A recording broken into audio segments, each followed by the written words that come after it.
Hare Krishna. Welcome to our channel. ఈరోజు మొదటి అధ్యాయంలోని 28, 29 శ్లోకాలు చెప్పుకుందాం. అర్జున ఉవాచ దృష్ట్వేమం స్వజనం కృష్ణ యుయుత్సుం సముపస్థితం సీదంతి మమ గాత్రాణి ముఖం చ పరిశుష్యతి వేపధుశ్చ శరీరే మే రోమహర్షశ్చ జాయతే. ఈ రెండు శ్లోకాల అర్థం ఒకే దగ్గర ఇచ్చారు.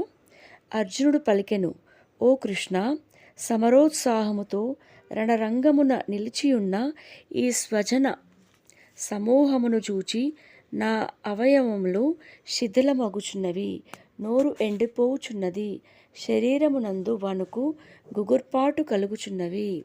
ధన్యవాదములు. ఈ వీడియో కనుక మీకు నచ్చినట్లయితే లైక్ చేయండి, షేర్ చేయండి, సబ్స్క్రైబ్ చేసుకోండి.